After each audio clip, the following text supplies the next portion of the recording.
Hello everyone. तो अभी हम लोग करने वाले हैं एक्सरसाइज 1.1 का क्वेश्चन नंबर 9। क्वेश्चन नंबर 9 है कि सिद्ध कीजिए कि समुच्चय ए बराबर x बिलोंग्स टू z और x की लिमिट दी हुई है में दिए गए निम्नलिखित संबंधों r में से प्रत्येक एक तुल्यता संबंध है। ठीक है, तो इसमें दो पार्ट है, दो में r की वैल्यू अलग अलग दी हुई है कि r की कंडीशन क्या है। ठीक है, और फिर है प्रत्येक दशा में एक से संबंधित अवयवों को ज्ञात कीजिए। ठीक है, तो यहाँ पे जो a दिया हुआ वो पहले लिखेंगे। चूंकि a बराबर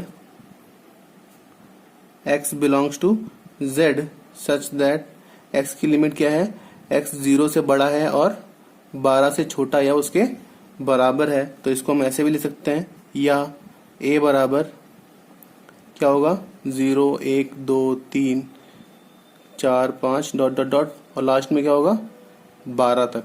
ठीक है, 0 से 12 तक, 0 के इक्वल भी है 12 के इक्वल भी है। ठीक है, तो 0 से 12 तक इसमें रहेगा। उसके बाद में हम यहाँ पे पहला पार्ट इसका देखेंगे। जो पहला पार्ट है उसमें r बराबर क्या दिया हुआ है, r बराबर a comma B such that mod a minus B 4 का गुणज है। ठीक है, पहले पार्ट में r की वैल्यू ये दी हुई है, तो यहाँ पे अगर r को हम रोस्टर रूप में लिखेंगे तो कैसे लिखेंगे, 0,0 हो सकता है क्योंकि यहाँ पे 0 माइनस 0 आएगा, वो 4 का गुणज होगा। इसी तरह से 0,4 हो सकता है क्योंकि 0 माइनस 4 आएगा और मॉड लगा हुआ है तो प्लस 4 हो जाएगा, वो 4 का गुणज है। इसी तरह से 4,0 होगा। ठीक है, फिर 1,1 होगा, 1,5 होगा, 5,1 होगा, डॉट डॉट डॉट और लास्ट में क्या आएगा 12,12। ठीक है, ये हो जाएगी r की वैल्यू। इसके बाद में हम लिखेंगे चूंकि 0,0, 1,1 डॉट डॉट डॉट लास्ट में 12,12 बिलोंग्स टू r, तो इसलिए r स्वतुल्य है। ठीक है, फिर इसके बाद क्या करेंगे, हम चेक करेंगे कि सममित है या नहीं है। तो यदि 0,4 बिलोंग्स टू r, तो इसलिए क्या होगा मॉड 0 माइनस 4 इक्वल टू कितना आएगा 4, जो कि 4 का क्या है गुणज है। ठीक है, तो इसलिए 4,0 भी बिलोंग करेगा r को। क्यों, चूंकि 4 माइनस 0 वो भी क्या आएगा 4, जो कि 4 का गुणज है। ठीक है, तो यहाँ पे 0,4 बिलोंग करता है r को, तो 4,0 भी करता है, तो ये कंडीशन क्या है कि हो गई सममित की। तो यहाँ पे लिखेंगे इसलिए r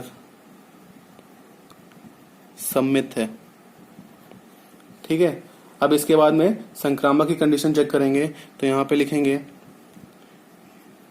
यदि 0,4 बिलोंग्स टू r, चूंकि मॉड 0 माइनस 4 बराबर 4, जो कि 4 का गुणज है। ठीक है, तथा 4,8 बिलोंग्स टू r, चूंकि 4 माइनस 8 मॉड लगा हुआ है तो प्लस का 4 आएगा, जो कि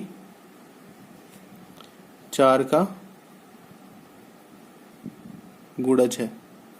ठीक है, तो इसलिए अब 0,4 बिलोंग करता है r को, 4,8 बिलोंग करता है r को, तो संक्रामक के लिए कंडीशन क्या होनी चाहिए कि 0,8 भी बिलोंग करना चाहिए r को। तो 0,8 बिलोंग्स टू r, और ये बिलोंग करेगा, क्यों करेगा, चूंकि मॉड 0 माइनस 8 बराबर कितना आएगा प्लस का 8 आएगा, जो कि 4 का गुणज है। ठीक है, तो ये कंडीशन भी सेटिस्फाई हो रही है कि a, b belongs to r, b, c belongs to r, तो a, c बिलोंग करेगा r को, तो वहां पे संक्रामक होता है, तो इसलिए r क्या होगा संक्रामक है। ठीक है, फिर लिखेंगे यहाँ पे अतः r स्वतुल्य सममित तथा संक्रामक है, इसलिए R एक तुल्यता संबंध है।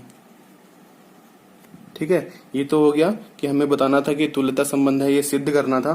ठीक है, इसके बाद क्या है कि प्रत्येक दशा में एक से संबंधित अवयवों को ज्ञात कीजिए। ठीक है, तो इसका जो केस था यहाँ पे वो क्या था, आर का केस था कि मॉड a माइनस बी 4 का गुणज होना चाहिए। ठीक है, तो जो एक से संबंधित अवयव लिखेंगे वो भी 4 के गुणज होने चाहिए। तो यहाँ पे लिखेंगे इसलिए एक से संबंधित अवयव बराबर क्या होंगे, अब एक तो होगा ये एक से संबंधित और दूसरा क्या होगा 5 होगा, क्योंकि 1 माइनस 5 माइनस 4 आएगा, मॉड निकालेंगे उसका तो प्लस 4 वो 4 का गुणज होगा। फिर यहाँ पे 9 लेंगे क्योंकि 1 माइनस 9 कितना आएगा, माइनस का 8 आएगा, मॉड लगाएंगे तो प्लस का 8 हो जाएगा, वो भी 4 का गुणज होगा। ये इसके पहले पार्ट का आंसर हो जाएगा। अब हम इसका सेकेंड पार्ट करेंगे। तो चूंकि हमको पता है a बराबर 0 1 2 3 4 डॉट डॉट डॉट 12 तक है। ठीक है, और सेकेंड पार्ट में r क्या दिया हुआ है, r equal to a comma b such that a equal to b दिया हुआ है। ठीक है, तो इसलिए r बराबर क्या हो जाएगा, r बराबर होगा 0 कॉमा 0 कॉमा 1 कॉमा 1 2 कॉमा 2 होगा 3 कॉमा 3 होगा डॉट डॉट डॉट और लास्ट में क्या आएगा 12 कॉमा 12। ठीक है, ये r की वैल्यू हो जाएगी। तो यहाँ पे लिखेंगे चूंकि 0 comma 0 1 comma 1 2 comma 2 dot dot dot belongs to r, तो इसलिए r क्या होगा, स्वतुल्य है। ठीक है, इसके बाद में हम लिखेंगे यदि a comma b belongs to r, तो इसलिए क्या होना चाहिए, a इक्वल टू b होना चाहिए, क्योंकि r की कंडीशन ही ये दी हुई है कि अगर a कॉमा b बिलोंग करता है तो a इक्वल टू b होना चाहिए। ठीक है, तो इसलिए b कॉमा a भी बिलोंग करेगा r को। क्यों करेगा, क्योंकि अगर a बराबर है b के तो b बराबर होगा a के। ठीक है, तो यहाँ पे b कॉमा a भी बिलोंग करेगा r को, तो इसलिए r क्या होगा, सम्मित होगा। ठीक है, इसलिए r सम्मित है। उसके बाद में हम देखेंगे कि संक्रामक है या नहीं है। तो यहाँ पे लिखेंगे यदि a comma b belongs to r, तो इसलिए r की कंडीशन क्या है, a इक्वल टू b होना चाहिए, तथा b comma c belongs to r, तो इसलिए b इक्वल टू c होना चाहिए। अब a इक्वल टू b है, b इक्वल टू c है, तो a इक्वल टू c होगा, तो इसलिए a कॉमा c भी बिलोंग करेगा r को, चूंकि a इक्वल टू c होगा। ठीक है, तो a कॉमा b बिलोंग करता है r को, b कॉमा c बिलोंग करता है r को, तो इसलिए a कॉमा c बिलोंग करता है r को। ये कंडीशन हो गई संक्रामक की, तो इसलिए r संक्रामक है। ठीक है, तो यहाँ पे लिखेंगे अतः r स्वतुल्य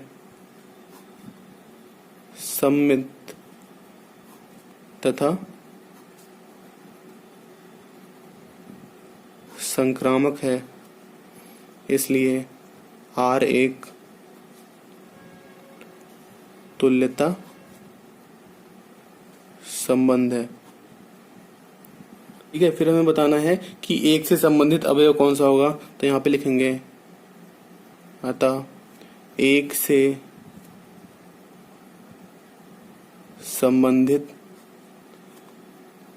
अवयव बराबर क्या होगा, सिर्फ एक होगा, क्योंकि यहाँ पे a इक्वल टू b है, तो जो दोनों अवयव होने चाहिए वो सेम होने चाहिए, तो एक से संबंधित एक ही होगा, तो ये इसका आंसर हो जाएगा।